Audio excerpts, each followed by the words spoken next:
यसपल्टको जेठ 15 गते होइन, अब आउने कुनै पनि जेठ 15 गते पर्खिनुस्, तपाईहरुको सपना साकार हुने छैन। यो प्रतिगामी सपना काम लाग्दैन।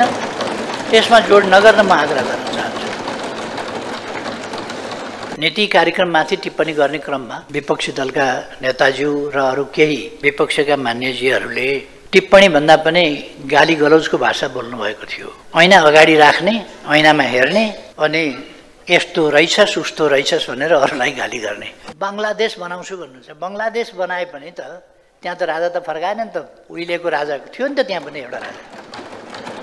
फर्काएन नि त बङ्गलादेशमा। श्रीलङ्कामा पनि राजा फर्काएको होइन।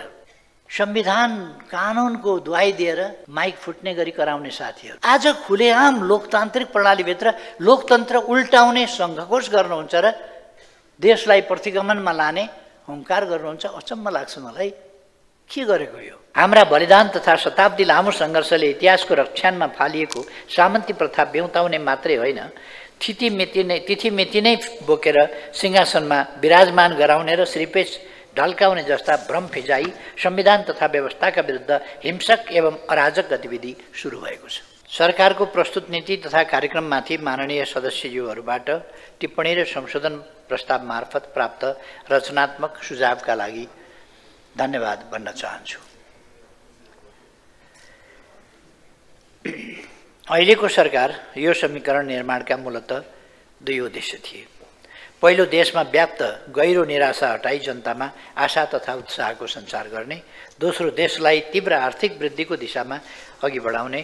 प्रस्तुत नीति तथा कार्यक्रम यी उद्देश्य पूरा गर्नेमा केन्द्रित रहेको छ र नीति कार्यक्रम 10 मूल नीतिमा आधारित छ।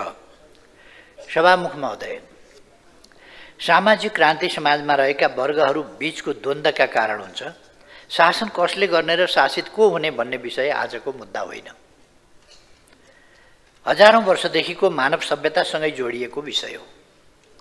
स्रोत र साधन आफ्नो अधीनमा राख्ने बलशाली वर्गले जहिले पनि उत्पादनका साधनमाथि पहुँच नभएका वर्गमाथि वर्चस्व कायम गर्दै आएको छ। एउटा आर्थिक वर्गले अर्कोमाथि आफ्नो वर्चस्व कायम गरेपछि मात्र परिवर्तनका लागि हुने गरेका आन्दोलन र सङ्घर्षहरू रोकिएका छन्। पहिले युरोपमा सामन्ती प्रणाली भत्काउने क्रान्तिको नेतृत्व श्रमजीवी वर्गको सहयोगमा पुँजीपति वर्गले गर्यो।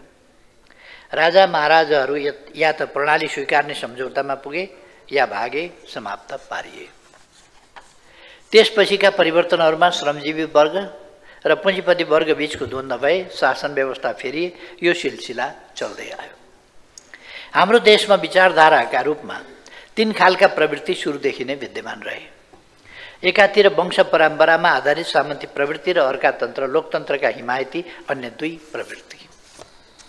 पछिल्ला 2 प्रवृत्ति बीच फाटो आउँदा अघिल्लोको शासन सत्ता लम्बियो, एक हुँदा जनअपेक्षा अनुरूपको प्रणाली स्थापना हुन सक्यो। 1000 वर्षभन्दा बढी समय विभिन्न नामका भुरे टाकुरे राजा रजौटाहरूले हाम्रो मुलुकको स्रोत र सम्पत्तिमाथि शोषण र जनतामाथि हुकुमी शासन चलाउँदै आए। पछिल्लो 250 वर्ष जति शाहवंशीय सामन्ती व्यवस्था मुलुकको अग्रगतिमा तगारो बन्यो। अनिर्वाचित परिवार र वंश आधारित संस्था वा तन्त्र कायम राख्ने, परिमार्जन गर्ने वा मिल्काउने भन्ने प्रश्नलाई हामीले 62-63 को परिवर्तन मार्फत निष्कर्षमा पुर्यायौँ। 72 सालमा जारी गरिएको संविधान मार्फत संस्थागत गर्यौँ। कुनै पनि प्रकृतिका जातीय श्रेष्ठता वा वंश परम्परामा आधारित पछौटे प्रतिगामी प्रणालीलाई अस्वीकार गर्यौँ। सङ्घीयतामा आधारित लोकतान्त्रिक गणतन्त्र स्थापना गर्यौँ। अहिले यतिखेर राजनीतिक अस्थिरताका कारण सृजित निराशालाई क्यास गर्दै हाम्रा बलिदान तथा शताब्दी लामो सङ्घर्षले इतिहासको रक्षानमा फालिएको सामन्ती प्रथा बेउताउने मात्रै होइन, तिथिमिति नै बोकेर सिंहासनमा विराजमान गराउने र श्रीपेच ढल्काउने जस्ता भ्रम फिजाई संविधान तथा व्यवस्थाका विरुद्ध हिंसक एवं अराजक गतिविधि सुरु भएको छ। प्रस्तावित नीति तथा कार्यक्रममा संविधानको रक्षा र सङ्घीय लोकतान्त्रिक गणतन्त्रात्मक शासन व्यवस्थाको सुदृढीकरण गर्ने प्रतिबद्धता छ। यसका विरुद्ध हुने कुनै पनि प्रकृतिका प्रतिगामी पुनरुत्थानवादी अराजक गतिविधिको प्रतिवाद गर्ने दृढता व्यक्त गरिएको छ। म विश्वास गर्छु जनताको बलिदान खेर जान नदिने, प्राप्त उपलब्धिको रक्षा र प्रवर्धन गर्ने प्रस्तुत नीतिमा यो सम्मानित सदन एक हुनेछ। सरकार निर्माणको समयमा संविधानको समीक्षा गर्ने, यसका सबल पक्षलाई सुदृढ गर्ने र कार्यान्वयनको क्रममा देखिएका कमजोरी सच्याउने प्रतिबद्धता गरिएको थियो। तसर्थ सहमतिको आधारमा संशोधनको प्रक्रिया अघि बढाउने नीतिमा सरकार प्रतिबद्ध छ। दलहरू बीचको स्वस्थ प्रतिस्पर्धा, आपसी संवाद, सहकार्य र सहअस्तित्वको नीतिमा राजनीतिक स्थायित्वलाई निरन्तरता दिँदै नीतिगत स्थिरता सुनिश्चित गर्ने हाम्रो प्रयास जारी रहनेछ। सम्माननीय सभामुख महोदय, हामी सबैलाई थाहै छ सरकार अविच्छिन्न उत्तराधिकारवाला संस्था हो। अविच्छिन्न उत्तराधिकारवाला संस्था भएकै कारण सरकारले आफ्ना नीति सार्वजनिक गर्दा पूर्ववर्ती सरकारले सुरु गरेका संविधान र कानुन सम्बद्ध र सान्दर्भिक नीति र कार्यक्रमलाई निरन्तरता दिनुपर्छ र दिइएको पनि छ। केही माननीय सदस्यहरूका प्रस्तुत नीति कार्यक्रम उही र उस्तै भन्ने टिप्पणीलाई यसै सन्दर्भमा बुझिदिन आग्रह गर्दछु। फेरि एउटा सरकारको ठाउँमा अर्को सरकार निर्माण हुनु, अघिल्लो समीकरणलाई नयाँ समीकरणले विस्थापित गर्नु भनेको राजनीति र नीति कार्यक्रमको कोर्स करेक्सन वा परिवर्तन पनि हो। फेरिएको कोर्स बमोजिम हटाइएका नीति वा कार्यक्रम हेरी माननीयहरूद्वारा सोधिने पहिलेको खोइ त भन्ने प्रश्नलाई पनि यसै सन्दर्भमा लिन अनुरोध गर्दछु। नीतिले थोरै शब्दमा धेरै कुरा बोल्ने गर्छ, त्यसैले नयाँ के छ भन्ने सन्दर्भमा नीति कार्यक्रममा प्रस्तुत केही पक्षमा संक्षिप्त चर्चा गर्ने अनुमति चाहन्छु। गत वर्षको साउन 6 गते यस सम्मानित सदनमा सम्बोधन गर्ने क्रममा मैले जहिल्यै काम भइरहेको झैँ हुने तर कहिल्यै नसकिने हाम्रो विकास निर्माणको कामका तरिकाप्रति वर्क इन प्रोग्रेस भन्दै टिप्पणी गरेको थिएँ। हामीसँग रहेको सीमित स्रोत र विकासमा हामीले मार्नु परेको तीव्र फड्कोको बीचमा रहेका विरोधाभासलाई उल्लेख गरेको थिएँ। विकास निर्माणको हाम्रो यस्तो ढाँचा, सुस्त गति र वर्क इन प्रोग्रेस संस्कृति परिवर्तन नगरी अघि बढ्न नसकिने उल्लेख गरेको थिएँ। आफूसँग भएका सीमित स्रोत कहाँ लगानी गर्ने र त्यसबाट कस्तो परिणाम हासिल गर्ने भन्ने कुरामा हामी स्पष्ट हुनुपर्ने उल्लेख गरेको थिएँ। त्यसैले प्रस्तुत नीति कार्यक्रममा विकास निर्माणका क्रममा देखा परेका कमी कमजोरीलाई सुधार गर्न विकासको ढाँचा, गति र संस्कृति फेर्ने प्रस्ताव नयाँ हो। यसलाई व्यवहारमा अवलम्बन गर्ने प्रतिबद्धता पनि नयाँ हो। जे आउँछ मजाले पचाउँछ भने झैँ जे छ त्यसैमा रम्ने होइन, काम लाग्ने जे छ त्यसलाई सकेसम्म निरन्तरता दिने, जे असान्दर्भिक छ त्यसलाई त्याग्ने नीतिमा हामी जानुपर्छ। त्यसैले विगतमा विभिन्न सरकारद्वारा घोषणा गरिएका पूर्वाधार क्षेत्रका सबै परियोजनाको पुनः प्राथमिकीकरण गर्ने प्रस्ताव गरिएको हो। थालेको काम सक्ने घोषित नीति अन्तर्गत राष्ट्रिय गौरवका आयोजनाहरूको पुनरावलोकन गर्ने, चालु परियोजनालाई आर्थिक वर्ष 82-83 सम्पन्न हुने र प्रतिनिधि सभाको यस अवधिभित्र सम्पन्न हुने गरी वर्गीकरण गरी निर्धारण गरिएको समय तालिकामा सम्पन्न गर्ने नीति नयाँ हो। निर्माणाधीन तथा निर्माण गर्नुपर्ने सबै परियोजनाका लागि आवश्यक स्रोतको आकलन गरी सम्पन्न हुने सम्भावना नभएका परियोजना स्थगन गर्ने र त्रुटिपूर्ण परियोजना खारिज समेत गर्ने नीति नयाँ हो।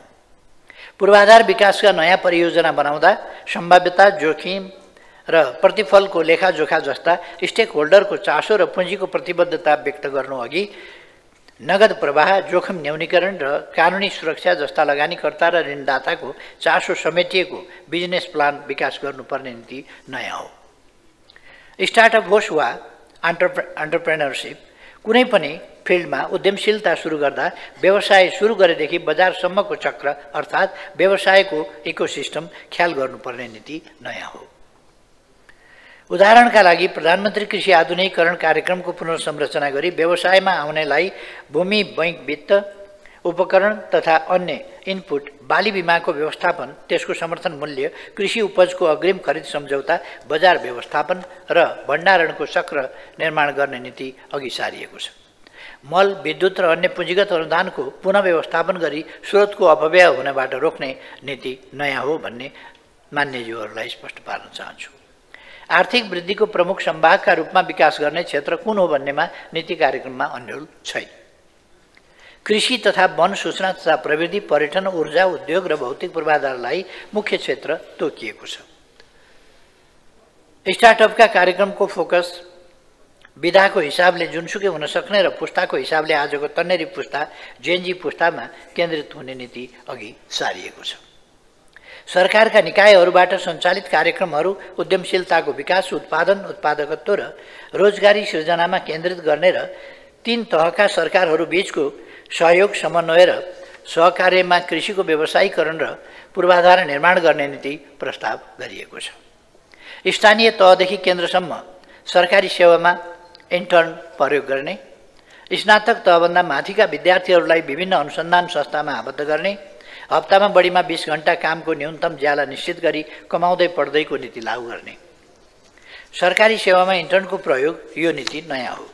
कमाउँदै पढ्दै नारामा नयाँ होइन, ठोस योजनाको सन्दर्भमा यो पनि नयाँ हो।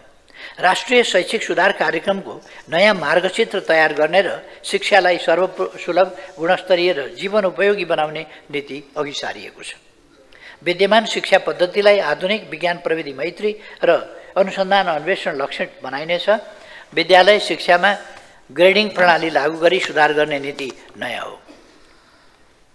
लो ग्रेडिङलाई रोजगारी मैत्री प्राविधिक व्यावसायिक शिक्षातर्फ र उच्च ग्रेडिङलाई उच्च शिक्षातर्फ अग्रसर गराउने प्रस्तावित नीतिले शिक्षालाई उद्यमशीलता मैत्री बनाउनेछ। श्रम क्षेत्रमा रहेको सिपयुक्त श्रमशक्तिको अभाव र सिपहीन श्रमशक्ति जगेडा रहने अवस्थाको अन्त्य गर्नेछ। यसका लागि हालको पाठ्यक्रम, सिकाइ र अध्यापन विधिमा व्यापक सुधार गरिनेछ। शिक्षक बैंक स्थापना, थिङ्क ट्याङ्क संस्थाहरूको समन्वय तथा सञ्चालन र उद्यमशीलताको माध्यमबाट आन्तरिक रोजगारी सृजना गरी आय आर्जनका अवसर वृद्धि गर्ने नीति निसन्देह नयाँ हो। विकास कार्यक्रममा सङ्घ, प्रदेश र स्थानीय तहबीच दोहोरोपन हटाउन एकीकृत परियोजना बैंक प्रणाली लागू गर्ने प्रस्तावित नीति नयाँ हो। यसबाट संविधानमा उल्लेखित सङ्घ, प्रदेश र स्थानीय तहका साझा अधिकार सूचीका विकास कार्यक्रमहरू समन्वयात्मक रूपमा कार्यान्वयन गर्ने वातावरण बन्छ। जनसङ्ख्या, भूगोल र रोगको भारको आधारमा नयाँ स्वास्थ्य प्रणालीको प्रस्तावले स्वास्थ्य सेवालाई सुलभ र पहुँचयोग्य तुल्याउनेछ। यसले स्वास्थ्य पूर्वाधार विस्तारसँगै सेवा प्रदायक, अस्पताल, चिकित्सक, स्वास्थ्य जनशक्ति, उपकरण र सेवाग्राही बीच रहेको असन्तुलन हटाउनेछ। सबै सार्वजनिक अस्पताललाई एकीकृत अनलाइन सेवामा आबद्ध गर्ने, स्वास्थ्य सम्बन्धी सबै सहायता र सहुलियतका कार्यक्रमहरूलाई एकीकृत स्वास्थ्य बिमा प्रणालीमा आबद्ध गर्ने नीतिले पुनर्संरचना गरिने स्वास्थ्य बिमा कार्यक्रमलाई दिगो बनाउनेछ। सम्माननीय सभामुख महोदय, फजुल खर्च रोक्न अनावश्यक संरचना खारिज गर्ने, गाभ्ने र हस्तान्तरण गर्ने नीति प्रस्ताव गरिएको छ। सार्वजनिक सेवालाई प्रभावकारी बनाउन फेसलेस सेवाको प्रक्रियालाई विस्तार गर्न, नागरिक एपलाई सेवा प्रदान गर्ने मुख्य डिजिटल उपकरणको रूपमा विकास गर्ने र सम्भव भएसम्मका सबै सेवा अनलाइन गर्ने नीति नयाँ नै हो। यस पटकको नीति तथा कार्यक्रम उच्च स्तरीय आर्थिक सुधार सुझाव आयोगको प्रतिवेदनसहित 1 दर्जन प्रतिवेदनहरूका आधारमा तयार पारिएको छ। प्रतिवेदन आफैमा महत्त्वपूर्ण छन्, तिनको कार्यान्वयनले सुशासनमा महत्त्वपूर्ण भूमिका खेल्नेछन् भन्ने मैले विश्वास लिएको छु। हाम्रा नीतिहरू कार्यान्वयनका लागि निम्न ऐनहरू अत्यावश्यक छन्। म यस सम्मानित सदनसँग विचाराधीन विधेयकहरू शीघ्र पारित गर्न पनि विनम्र अनुरोध गर्न चाहन्छु। वैकल्पिक विकास वित्त परिचालन सम्बन्धी विधेयक, सङ्घीय निजामती सेवा सम्बन्धी विधेयक, नेपाल प्रहरी सम्बन्धी र सशस्त्र प्रहरी बल नेपाल सम्बन्धी कानुनलाई संशोधन तथा एकीकरण गर्न बनेका विधेयक, विद्यालय शिक्षा विधेयक, नेपाल हवाई सेवा प्राधिकरणको स्थापना र व्यवस्था गर्न बनेको विधेयक, नेपाल नागरिक उड्डयन प्राधिकरण सम्बन्धी कानुनलाई संशोधन र एकीकरण गर्न बनेको विधेयक, सरकारले राष्ट्रिय स्वाधीनता, सार्वभौमसत्ता तथा भौगोलिक अखण्डता र नेपाल राष्ट्र तथा नेपाली जनताको सर्वोपरि हितलाई केन्द्रमा राखी सुदृढ र सन्तुलित छिमेक एवं अन्तर्राष्ट्रिय सम्बन्ध विकास गर्नेछ। यी नीतिहरू प्रस्तुत रहेका छन्। सभामुख महोदय, मान्यज्यूहरूले नीति तथा कार्यक्रमका केही विषयहरूमा सुझाव र संशोधन प्रस्ताव राख्नु भएको छ। कतिपय पक्षमा अस्पष्टता रहेको, कतिपय विषय दोहोरिएको तथा कतिपय विषय नसमेटिएको भनेर व्यक्त धारणालाई मेरा प्रस्तुतिले स्पष्ट पार्ने अपेक्षा गरेको छु। छलफलका क्रममा उठाइएका विषयहरू र प्रस्तुत गरिएका संशोधन प्रस्तावप्रति सरकारको ध्यानाकर्षण भएको छ। प्रस्तुत आर्थिक वर्ष 82-83 को नीति र कार्यक्रमको कार्यान्वयनमा मान्यज्यूहरूबाट प्राप्त सुझावहरूले सरकारलाई आफ्नो गन्तव्यमा हिँड्न थप सहयोग पुग्ने पनि विश्वास लिएको छु। मान्य सदस्यहरूले उठाउनुभएका विषयहरूलाई उपलब्ध स्रोत साधनलाई ध्यानमा राखी सरकारले प्राथमिकीकरण गर्दै आगामी दिनमा क्रमशः सम्बोधन गर्दै जाने नै छ। मान्यज्यूहरूलाई सबै क्षेत्र समेट्ने गरी सबै विषयवस्तुहरू नीति तथा कार्यक्रममा आइदिए हुन्थ्यो जस्तो लाग्नु अस्वाभाविक होइन, स्वाभाविक हो। यसपटकको नीति तथा कार्यक्रममा सबै क्षेत्रलाई समेटिएको त छ नै, त्यसमा पनि युवाहरूलाई स्टार्टअप मार्फत उद्यमशील बनाउने, रोजगारीका अवसर सिर्जना गर्ने, विद्यार्थीलाई पढाइ सँगसँगै सरकारी सेवाको इन्टर्नसिपमा प्रवेशको ढोका खोल्ने नीति पनि लिएको पक्ष पुनः दोहोऱ्याउन चाहन्छु। जेएनजी पुस्ताका लागि विशेष स्थान र भूमिका दिएर ल्याइएको नीति तथा कार्यक्रम भएकाले यहाँहरूले यसको आकार र भाषामा परम्परा तोडिएको पाउनुहुनेछ। यसले सामाजिक सञ्जालका फेक अकाउन्टहरूमा अल्मलिएका युवाहरूलाई पनि आफ्नो भविष्य निर्माणमा नयाँ जाँगर र ऊर्जा पैदा गर्न बाटो खोल्नेछ भन्ने मैले विश्वास लिएको छु। नीति तथा कार्यक्रमले संक्षिप्त र साङ्केतिक रूपमा सबै क्षेत्रलाई समेटेको छ। मान्यज्यूहरूले उठाएका विषयहरू विस्तृत रूपमा बजेटमा आउने नै छन्। त्यसैले बजेट वक्तव्यमा समावेश हुने प्रकृतिका कार्यक्रमहरू यसमा उल्लेख गरिएका छैनन्। सहकारीको विद्यमान समस्या समाधान गर्ने सम्बन्धमा पनि नीति तथा कार्यक्रम प्रष्ट छ।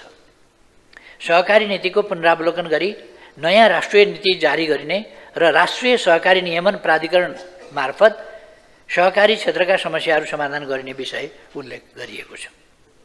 समस्याग्रस्त सहकारीका साना बचतकर्तालाई तत्काल राहत उपलब्ध गराउन सहकारी नियमन प्राधिकरण मार्फत कोष स्थापना गरिने विषय पनि नीति तथा कार्यक्रममा समेटिएका छन्। वनलाई रोजगारी उत्पादन राष्ट्रिय पुँजी निर्माणको स्रोत बनाउने सम्बन्धमा सामुदायिक वनको व्यवस्थापन सुदृढ गर्दै वन आधारित स्रोतको उचित उपयोग गरिने, राष्ट्रिय निकुञ्ज तथा संरक्षित वन क्षेत्रको वातावरणीय सुरक्षा सुनिश्चित गर्दै राष्ट्रिय प्राथमिकताका आयोजना सञ्चालन, एकीकृत जलाधार व्यवस्थापन लगायतका वन व्यवस्थापन सम्बन्धी कार्यक्रमहरूलाई नीति तथा कार्यक्रमले समेटेको छ। जलवायु परिवर्तन सम्बन्धमा मान्यज्यूहरूले उठाउनु भएको सन्दर्भमा सगरमाथा संवाद मार्फत सम्बोधन गरिने विषय नीति र कार्यक्रमहरूमा उल्लेख भएकै छ। नेपालको वन, जलस्रोत र हिमालहरूले विश्व तापमानलाई सन्तुलित बनाउन योगदान गरिरहेको छ। विश्वमा कार्बन उत्सर्जनका कारणबाट हिमाल जोखिममा परि महाविपद सिर्जना हुने स्थितिको न्यूनीकरणका लागि निरन्तर सचेत गराउनु आवश्यक छ। नेपालले कार्बन उत्सर्जन गर्ने मुलुकबाट उचित क्षतिपूर्ति, जलवायु वित्त र हरित वित्त प्राप्तिका लागि संवाद बहस र पैरवी गर्नेछ। माउन्टेन इकोनोमीमा आधारित सगरमाथा संवादको अन्तर्राष्ट्रियकरण गरिनेछ। भौतिक पूर्वाधार र पर्यटनको क्षेत्रमा परिणाम दिने कार्यक्रमका विषय यस नीति तथा कार्यक्रममा समेटिएका छन्। त्यसैगरी उच्च तथा दिगो आर्थिक वृद्धिका लागि भौतिक पूर्वाधारका क्षेत्रमा सार्वजनिक तथा निजी लगानीलाई प्रवर्धन गरिने र सुरुङ मार्ग, द्रुत मार्ग र ओभरफ्लाई पास जस्ता आधुनिक प्रविधियुक्त पूर्वाधार निर्माणमा जोड दिइने विषय पनि उल्लेख भएकै छ। यस सरकारले तीव्र सडक विस्तार, विकास पूर्वाधारको आधार नीति लागू गरी सडक पूर्वाधारमा एसियन मापदण्ड स्तरको राष्ट्रिय राजमार्ग निर्माण, लोकमार्ग निर्माण, सडक लेन विस्तार, सुरुङ मार्ग निर्माण लगायतका पूर्वाधार निर्माणमा आफूलाई केन्द्रित गरेको छ। थालनी भएका विकास आयोजना वर्षौंसम्म नसकिने विकृत स्थिति रहनु हुँदैन, यसमा छुट कसैलाई छैन। यस सरकारले आयोजनामा स्रोत सुनिश्चितता, जग्गा अधिग्रहण, रुख कटान, अवरोध, मुआब्जा, कानुनी मुद्दा जस्ता सवालमा अग्रसरता लिई विकासको गति र संस्कृति परिष्कृत गर्दै परिमार्जन गरेको छ। यसअघि मेरो नेतृत्वको सरकारले देशैभर एक निर्वाचन क्षेत्र, एक रणनीतिक सडक, प्रत्येक स्थानीय तहमा सुविधा सम्पन्न अस्पताल निर्माण, उत्तर दक्षिण कनेक्टिभिटीका लागि सडक विस्तार, नदी किनारमा उत्तर दक्षिण लोकमार्गका आयोजनाहरू सुरु गरेको थियो। आज मदन भण्डारी राजमार्ग, हुलाकी राजमार्ग र मध्य पहाडी लोकमार्ग अर्थात् पुष्पलाल राजमार्ग निर्माणमा अभूतपूर्व काम भएका छन्। विरोधका स्वर बीच पनि मुलुक सुरुङ मार्गको युगमा प्रवेश गरेको छ। म सरकारमा आउँदा नारायणगढ बुटोल सडक नबन्ने र ठेक्का तोड्नुपर्ने अवस्थामा पुगेको थियो। निर्माण ठप्प थियो। आज सो सडकको पूर्वी र पश्चिमी दुवै खण्डमा एकै समयमा 62% भन्दा बढी काम भइसकेको छ। 41वटा सामान्य पुल र 7वटा मुख्य पुलहरूको निर्माण भएको छ। दाउन्ने खण्डमा वर्षा अगाडि नै नियमित आवतजावत हुने गरी तीव्र गतिमा काम भइरहेको छ। हाल सो खण्डमा नागरिकले यात्रामा शास्ति भोग्नु परेको छ। पक्कै पनि यो शास्ति धेरै दिनको हुने छैन। केही समयको धैर्यका लागि सबैसँग अपिल गर्दछु। लामो समयसम्म अन्यलमा रहेको बुटौल गोरुसिङे चन्द्रौटा सडक निर्माणको टेक्का सम्झौता भइसकेको छ। सरकारको नीति तथा कार्यक्रममाथि छलफल चलिरहेका बेला म किन यी सडकका नाम लिइरहेको छु, किनभने हामीले नीति बनाउँदा तोकिएका समयमा विकास आयोजनाहरू सक्ने गरी बनाउनुपर्छ र यस वर्ष त्यसतर्फ हामीले ध्यान दिएको कुरा माथि पनि चर्चा गरेको छु। मान्यज्यूहरूले रोजगारीका सम्बन्धमा उठाउनु भएको विषयमा मेरो ध्यान आकर्षण भएको छ। यस नीति तथा कार्यक्रमले देशभित्रै उद्यमशीलता विकास गरी रोजगारी सृजना गर्नेछ। मान्यज्यूहरूले विद्यालय क्षेत्र सुधारका सम्बन्धमा उठाउनु भएको विषयमा मैले माथि नै पर्याप्त चर्चा गरेको छु। मैले औपचारिक फोरम र अनौपचारिक ठाउँमा पनि समृद्धि र सुखका आधारहरूका विषयमा बेला बेला भन्दै आएको छु। पछाडि परेका वर्ग, महिला, बालबालिका, ज्येष्ठ नागरिक, अपाङ्गता भएका व्यक्ति, लैङ्गिक तथा यौनिक अल्पसङ्ख्यक जसले आफूलाई तलब परेको ठान्छ, उनीहरूको जीवनस्तरबाट समृद्धिको मापन गरिनुपर्छ। माथि रहेका अवसरको उपभोग गरिरहेका वर्गलाई आधार बनाएर होइन, सरकारको नीति कार्यक्रमले यसलाई अँगालेको छ। प्रस्तुत नीति तथा कार्यक्रममाथि मान्यज्यूहरूबाट प्राप्त संशोधन प्रस्तावहरूलाई मननयोग्य सुझावका रूपमा ग्रहण गर्दै धन्यवाद दिन चाहन्छु। ती सुझावहरूलाई आगामी जेठ 15 गते सम्मानित सदनमा प्रस्तुत गर्ने वार्षिक बजेट वक्तव्यमा समेट्ने विश्वास समेत दिलाउन चाहन्छु।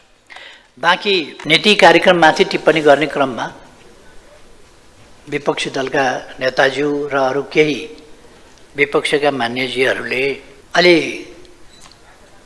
टिप्पणी भन्दा पनि गाली गलौजको भाषा बोल्नुभएको थियो। म त्यतापट्टि जान चाहिँ गइनँ। ऐना अगाडि राख्ने, ऐनामा हेर्ने अनि यस्तो रहेछस् उस्तो रहेछस् भनेर अरूलाई गाली गर्ने, त्यो अलि मैले त्यसमा केही भनिरहनु आवश्यक छैन जस्तो लाग्छ। आफै ऐना हेर्ने, आफै आफ्नै अनुहार देख्ने अनि अरूलाई गाली गर्ने, त्यसो नगरे हुन्थ्यो भन्ने मात्रै मेरो आग्रह। म सवाल जवाफमा गइरहन चाहन्न, आवश्यकै छैन जस्तो लाग्छ। हामीले संसदको बहसलाई सामाजिक सञ्जालका टिप्पणीहरूको तहमा ओह्राल्नु हुँदैन भन्ने मलाई लाग्छ। यो गरिमामय संसदमाथि जनताको आशा छ, भरोसा छ, विश्वास छ। हामीले तदनुसार जनताको आशा, भरोसा र विश्वासको प्रतिनिधित्व गर्ने गरी र त्यसलाई साकार पार्ने मूर्त रूप दिने गरी हाम्रा प्रस्तुतिहरू हुनुपर्छ भन्ने म ठान्दछु। कुण्ठा पोख्ने थलोको रूपमा, आक्रोश पोख्ने थलोको रूपमा यस थलोलाई लानु उपयुक्त हुँदैन। मलाई आश्चर्य एउटा के कुरामा लागेको छ भने अधिनायकवादी प्रणाली हुँदा, निरङ्कुश प्रणाली हुँदा संविधान कानुनको दुहाई दिएर माइक फुट्ने गरी कराउने साथीहरू आज खुलेआम लोकतान्त्रिक प्रणालीभित्र लोकतन्त्र उल्टाउने सङ्घर्ष गर्नुहुन्छ र देशलाई प्रतिगमनमा लाने हुङ्कार गर्नुहुन्छ। अचम्म लाग्छ मलाई, के गरेको यो? जेठ 15 गते, यसपल्टको जेठ 15 गते होइन, अब आउने कुनै पनि जेठ 15 गते पर्खिनुहोस्, तपाईँहरूको सपना साकार हुने छैन। यो प्रतिगामी सपना काम लाग्दैन, यसमा जोड नगर्न म आग्रह गर्न चाहन्छु। समयलाई चिनौँ, समयअनुसार अगाडि बढौँ। बङ्गलादेश बनाउँछु भन्नुहुन्छ, बङ्गलादेश बनाए पनि त त्यहाँ त राजा त फर्काएन नि त, उहिलेको राजा थियो नि त, त्यहाँ पनि एउटा राजा फर्काएन नि त बङ्गलादेशमा। श्रीलङ्कामा पनि राजा फर्काएको होइन। लोकतन्त्रभित्रको कुरा हो। तपाईँहरूले लोकतन्त्रभित्रको, संविधानभित्रको कुरा, प्रणालीभित्रको कुरा शान्तिपूर्ण आन्दोलनभित्रको कुरा गर्न सिके राम्रो हुन्थ्यो भन्ने मेरो विनम्र सुझाव छ। म यति भन्न चाहन्छु, देश संविधान र कानुन अनुसार चल्छ र सबैले संविधान र कानुन अन्तर्गत चल्न तयार हुनुपर्दछ। तयार हुनु भएन भने संविधान र कानुनले आफै त्यसमा डिल गर्नेछ। मैले अरू धेरै केही भनिरहनु आवश्यक छ भन्ने म ठान्दिनँ। ऐना हेरेर आफै अनुहार हेर्दै अरूलाई गाली गर्दै गर्नु र प्रतिगमनको वकालत गरेर सिलिङमा टाउको ठोक्ने गरी उफ्रिनुको कुनै अर्थ छैन यो लोकतान्त्रिक प्रणालीभित्र भन्ने मैले निवेदन मात्रै गर्न खोजेको। म धेरै केही भन्न चाहन्न। हामी सबै जिम्मेवार बनौँ, देश र जनताप्रति जिम्मेवार बनेर त्यस भावका साथ चलौँ। म फेरि एकपल्ट प्रणालीभित्रका बस, संविधानभित्रका बस र नीति तथा कार्यक्रममाथि केन्द्रित रहेर गरिएका बहसहरूलाई धन्यवाद भन्न चाहन्छु। तदन्तर्गत दिएका सुझावहरूलाई त्यसका निम्ति धन्यवाद भन्न चाहन्छु र ती कुराहरू अघि नै मैले भने सरकारले आफ्ना निम्ति मार्गदर्शकको रूपमा लिनेछ राम्रा कुराहरूलाई। बाँकी कुरा हाँसले त ट्याक ट्याक ट्याक ट्याक छुट्याउँछ भने हामी त जनताले छानेर आएका प्रतिनिधि राम्रो नराम्रो छुट्याउन सक्छौँ। यति हो। धन्यवाद।